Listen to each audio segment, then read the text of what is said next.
I am 43 years old, and my wife, well, soon-to-be ex-wife, Sharon is 40.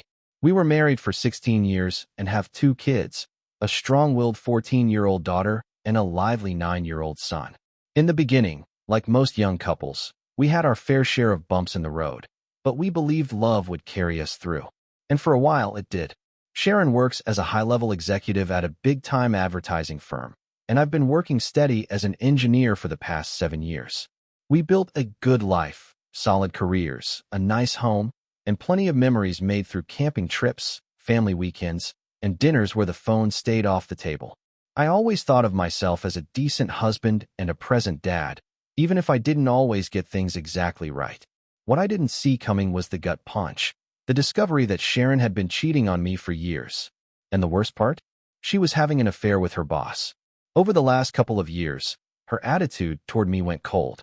She'd nitpick everything I did, constantly comparing me to her amazing boss, saying things like, he'd know what to do, or he treats his wife better than you treat me. I tried to fix things. I asked her what I could do to bring the spark back. Her response? You should already know. I read books, looked up relationship advice online, tried changing little things, more compliments, helping more around the house, planning dates. Nothing worked. I was either met with indifference or sarcasm. It felt like I was losing her one small piece at a time. Her boss and I were actually kind of friendly. Our families hung out a lot, barbecues, day trips with the kids. I even confided in him when things got tough between Sharon and me. That adds a whole other layer to the betrayal. But the moment that changed everything came late one night. Sharon was lying in bed, laughing at something on her phone. I leaned over, curious about what was so funny. She yanked the phone away like a teenager hiding a text, her tone sharp. What do you think you're doing? I tried to play it off, said I just wanted in on the joke, but she barked, it's none of your business, and stormed off. That's when the red flags started waving like crazy. The next day, I asked her straight out if something was going on. That didn't go over well. She blew up, said I was being paranoid, refused to let me see her phone. Eventually, she handed it over, but most of the texts were deleted. What was left didn't add up. Half conversations, missing replies. A month later, a buddy of mine helped me recover some of those deleted messages. By then, she was mostly using a new phone anyway, barely touching the one she gave me. But we dug up just enough to confirm what I feared. She was having an affair with her boss. I wanted to scream, but confronting her right then wouldn't have done any good. She would have just twisted the story. I needed more. I also didn't want our kids to get caught in the crossfire. I was devastated, but I wasn't ready to throw away everything just yet. I bought a book called How to Help Your Spouse Heal from an Affair. I thought maybe, just maybe, we could find our way back. I planned to talk with her that Saturday. But, of course, she claimed a work emergency and told me not to wait up. Something didn't sit right. I called her office. No answer. Place was closed. Called her cell. Nothing. She came home at 2 a.m., walked straight into the shower, and didn't say a word. I couldn't ignore it anymore. I reached out to her boss's wife, someone I had always respected, and asked her if she knew what was going on. Turned out she had no clue. The news hit her like a freight train. We met in private and swapped what we knew. She had an easier time getting evidence. Her husband hadn't even bothered deleting his messages. The full truth came out. The affair had been going on for 2 whole years. Hotels, business trips, even inside our homes. They had been sneaking around under our noses while we were smiling at barbecues and making plans as families. It was sickening. We both agreed on one thing. We wouldn't stoop to their level. But we sure as hell weren't going to let them walk away without consequences. We each filed for divorce and had them served at the exact same time. They never saw it coming. Her boss's wife and I even coordinated the final move. We knew they were shacked up at a hotel for another weekend getaway. I showed up in the lobby with the sheriff. When Sharon came down in a bathrobe, expecting her lover, she saw me instead. The sheriff confirmed her identity and handed her the divorce papers. The look on her face was priceless. Panic, shame, and shock all rolled into one. She tried grabbing my arm, demanding answers, crying, begging. I just looked her in the eye and said, "You had an affair. I'm done." She called her boss in a panic, who got the same treatment from his wife. They're both contesting the divorce, claiming it wasn't serious and that it was just physical. But that doesn't matter anymore. The damage is done. After everything blew up, Sharon tried to act like what she'd done was just a lapse in judgment, some kind of weird out-of-body experience. She told me she had gotten caught up in the moment and that she wasn't thinking straight. I called it what it was, reckless and selfish. Some friends told me I was being too cold, too unforgiving. Even my own mother thought I should give Sharon another shot. And yeah, the kids, bless their hearts, just wanted mom and dad to stay together. They only know the basics of what happened, and even that breaks my heart. We still live under the same roof, and I'll admit, some days, it's hard not to second-guess myself. She started seeing a therapist. She picked up that book I originally bought to help us rebuild and claims it's changed her whole perspective. She says she's full of regret and wants to do whatever it takes to fix things. But I told her flat out, she's only sorry because she got caught. One night, she snapped back at me, called me bitter, and said I needed to let go of all the negativity. She did apologize later, but I know she meant every word. Sharon hates that I'm still in contact with her boss's wife, Elena. She thinks I'm planning some sort of revenge affair, or that I'm staying cold and distant just to spite her. She asked me to stop talking to Elena, saying she's cut all contact with her boss, too. I told her that was a ridiculous comparison. Elena and I did nothing wrong. To be honest, I think I've crossed the point where forgiveness is even on the table. The respect I once had for Sharon is gone. Still, she keeps sharing what she calls her emotional journey, trying to explain the mindset that led to her cheating. But to me, it all sounds like one big excuse. She wants couples therapy, but I have no interest. I have heard too many stories of therapists putting the blame on the betrayed partner. I'm not interested in being told this is somehow partly my fault. She suggested we read books together on recovering from infidelity. What for? I am still filing for divorce. She also keeps trying to be intimate, saying it's how she shows love. I reminded her, showing love now, when it's convenient for her, doesn't erase 2 years of betrayal. My mom keeps pushing the whole people change angle. That maybe Sharon's learned from all this and really loves me now. Maybe. But I refuse to be anyone's second choice. And yeah, I do feel bad sometimes. Because deep down, I still love the woman I thought she was. But that woman's gone. I also hate what she's done, and that conflict messes me up. People ask if I'm being too hard. Maybe. But how do you forgive someone who lied to your face every single day for 2 years? This wasn't some drunken one-night thing. This was a carefully planned, long-term double life. She prioritized her boss over me, our marriage, and worst of all, our family. These days, things between us are surprisingly civil. Not because we're working things out. No, I'm still pushing ahead with the divorce. But Sharon's doing everything she can to win me back. Still, I cannot forget what she did. We have gone to a few therapy sessions. Not because I want to fix things, but because I still care enough to see if she's really changing. The first session? She cried. She showed remorse. I'll give her that. But by the second one, it turned into a mess. She got upset over me still being in contact with Elena. That set me off. I told her point blank, if she thinks I over silence or distance, she's out of her mind. I eventually agreed to reassure her that there's nothing going on between Elena and me. I did it to keep things calm, not because I felt I had to. Meanwhile, Elena's still working through her own divorce. Her ex is fighting it hard, but she's made it clear she's done. We talk now and then. Nothing romantic, just two people trying to navigate a mess we didn't ask for. Our kids still hang out with hers. They get along great, and I always bring my kids with me when I visit. Still, Sharon spirals every time I mention Elena. She accuses me of planning an affair, of trying to get even. The irony of being lectured on morality by the person who cheated on me, it's almost funny. Her panic has gotten worse lately. She throws herself at me now, hoping that if she's physically close to me again, it'll stop whatever she thinks is happening with Elena. I shut her down every time, which just fuels her desperation. I guess what blows my mind the most is how selfish cheaters can be. They obsess over their own guilt and pain while forgetting the wreckage they left behind. I'm still dealing with that wreckage. The nights I laid awake wondering what I did wrong.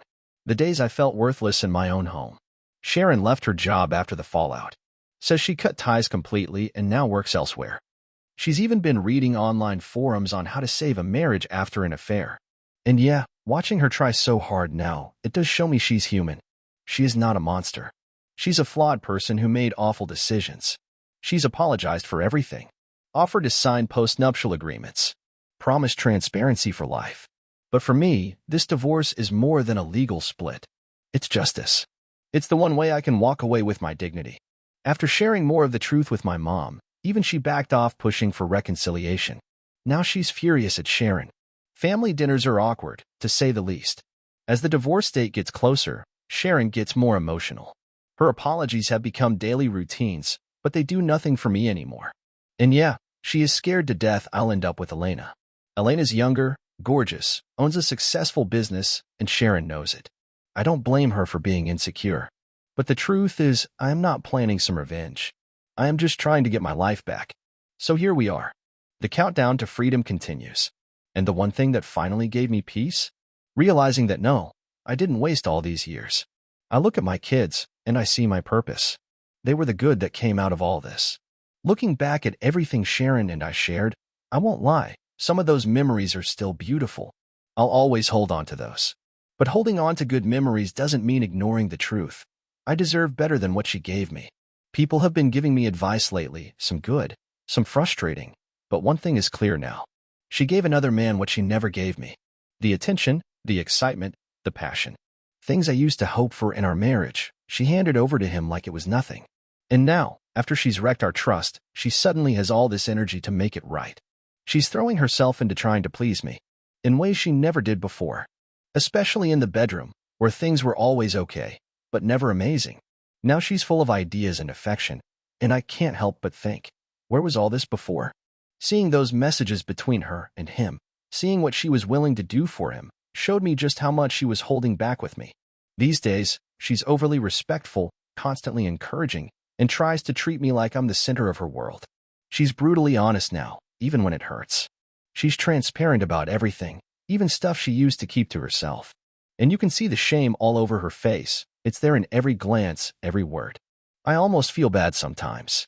But then I remind myself, this is the result of her own choices. And here's what I keep asking myself. Why can't I just appreciate the person she's trying to be now? Why does it feel hollow, even when I know she's trying? People say couples can survive affairs, sometimes even grow stronger from it. But I don't want to rebuild something just because it looks good on paper or because someone else might end up with the better version of her. The truth is, I cannot tolerate disrespect. I let little things slide for too long. I gave her the benefit of the doubt more times than I should have. But that part of me is gone now. This update is also for everyone who's reached out to check in. After Christmas, I'll be making it official, ending the marriage for good. No more waiting, no more wondering. We are done. There's no revenge, no drama, no second chances. She is not the villain in this story. But she is not my partner anymore either. I truly hope she finds peace and maybe even becomes the person she wishes she'd been to me. But that chapter in my life is closed. I reached out to Elena to thank her for being there when I felt like nobody else understood. We are having dinner after the holidays. Nothing romantic, just appreciation. Though, I won't lie, it feels good to have options again. And Elena? She's always been right there. I do not care what her ex thinks. Let him stew. To be honest, the whole concept of marriage feels broken to me now. The divorce, while not some courtroom circus, still drained me financially and emotionally. I do not hate love, but I sure do not trust it the way I used to. The truth is, I gave the best of myself to someone who never gave me the same in return. She picked me to build a life with, to raise her kids, to be her partner, to give her my loyalty. And she gave her best efforts to someone else. She chased him. She impressed him. She did things for him she never even considered for me. And now that she's lost it all, she's willing to do it for me? That is not love. That is regret. I know someday she might become a better partner to someone else. Maybe she will never cheat again. Maybe she'll finally understand what love is supposed to be. But I am not sticking around to watch someone else benefit from lessons she learned by hurting me. That's the price of betrayal. And I am not cheap. Final update. The divorce is officially done. We signed the last papers almost 3 weeks ago. I cried harder than I have in years. It felt like mourning a death. Because honestly, it was the death of what I thought our marriage was. She moved into a small apartment. It is a major downgrade from what we had, and it clearly weighs on her. She is still doing therapy and obsessing over articles and forums about infidelity recovery. I'm not sure who she is trying to save the marriage for anymore. Maybe just herself. We had plenty of calm conversations, mostly about co-parenting.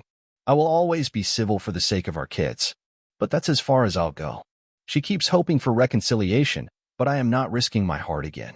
Not after what she did. This past weekend, I had that dinner with Elena. Honestly, I went into it expecting nothing more than some good food and friendly conversation. But things took a turn. We laughed, we relaxed, and eventually, well, things got a little heated. The night ended in a way I did not expect. It was, without a doubt, one of the most passionate experiences of my life. Elena made me feel wanted in a way I had not felt in years. It was real. It was natural. It was different. I will not say it is the start of something serious. It might not be anything more than a night we both needed. The wine, the emotion, the attraction, it all played its part. She has hinted that she would like to see where things go, but I am still figuring myself out. Honestly, I think she is too. Either way, I do not regret it. It reminded me that I still have value. That someone can want me, just for being me. And for now, that is enough. I have to be honest, after everything, I feel surprisingly good about where I've landed. Some folks might not want to hear it, but that night with Elena, it helped me heal more than I ever expected. For the first time in a long time, I felt truly wanted. Alive. I finally understood what I had been missing all these years. And no, it was not just about physical pleasure. It was about connection, respect, and being seen. I will never go back to a cold, mechanical kind of love. Not after experiencing something genuine. The best part? I never crossed any lines. I did not betray anyone. I kept my integrity intact, and that means a lot to me. Given everything that happened, I am proud of how I handled it. Sure, I made mistakes. I am human, but I stayed grounded. I took in advice, learned from others who had walked this path before me, and I believe that saved me from wrecking what little self-worth I had left. There's this stereotype out there that the people who cheat are the wild ones, the adventurous types. Truth is, many of them are the exact opposite. They are the ones who withhold affection, who shut down emotionally. And then when they get caught, they act like they're the ones who've been wronged. So, final update. I'm still here. No drama. No disappearances. I'm okay. Elena and I are officially together now. She finalized her divorce and worked through the custody arrangements with her ex like a real adult. No nastiness, just firm and fair decisions. She could have made it ugly, but she took the high road. Of course, we have our own challenges. There's been tension between our kids, totally normal, I guess, considering all the change. We got them into therapy, and we're doing our best to help them adjust. We want them to know that our relationship doesn't take away from their worth or our love for them. Not everyone's thrilled about our relationship, though. My daughter struggles with it, and both exes, mine and hers, well, let's just say they do not play nice. There's real tension anytime they are in the same space. Each one blames the other for how things turned out. My ex? She still thinks there's hope. She keeps trying to worm her way back in. I never thought she would, but now that I've moved on, she's gone into full-blown desperation mode. She even tried to cause a scene at a 4th of July party. I shut it down, though probably not as hard as I should have. Elena's being patient about it, but I can tell she's losing her tolerance. And yes, my ex loathes Elena. No surprise there. What really stuns me is how she's fallen apart ever since I let go. For someone who treated me like an afterthought for years, she sure has a funny way of showing it now. It's like she's only realizing what she had once it's already gone. Here's the part one want to say loud and clear, especially for anyone dealing with betrayal right now. Respect yourself. Do not accept disrespect, not from strangers, not from friends, and especially not from someone who claims to love you. Do not settle.